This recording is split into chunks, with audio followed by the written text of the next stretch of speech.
Çin-Azərbaycan ortaq müəssisəsində elektrik avtobuslarının istehsalına başlanılıb. Sumqayıt Sənaye Parkında fəaliyyət göstərən istehsal müəssisələrində bu ilin sonunadək 300 avtobusun istehsalı planlaşdırılır.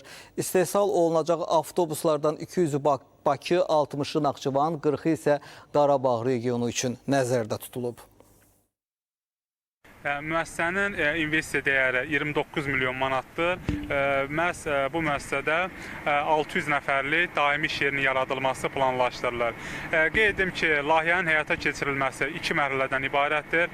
Birinci mərhələdə əsasən avtobusların müəyyən hissələrinin Sumqayıt Sənaye Parkında olan müəssisədə yığımı həyata keçiriləcək.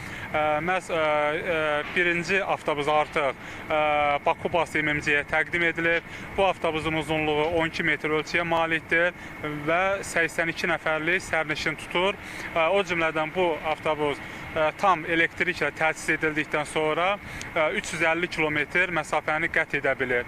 İkinci mərhələdə isə artıq elektrik mühərrikli avtobusların müəyyən yox, demək olar ki, tam olaraq yığımı Sumqayıt Sənaye Parkında həyata keçiriləcək, müəyyən detalların istehsalı ediləcək və bu ilin sonuna kimi Sənaye Parkında 300 ədəd avtobus istehsal ediləcək.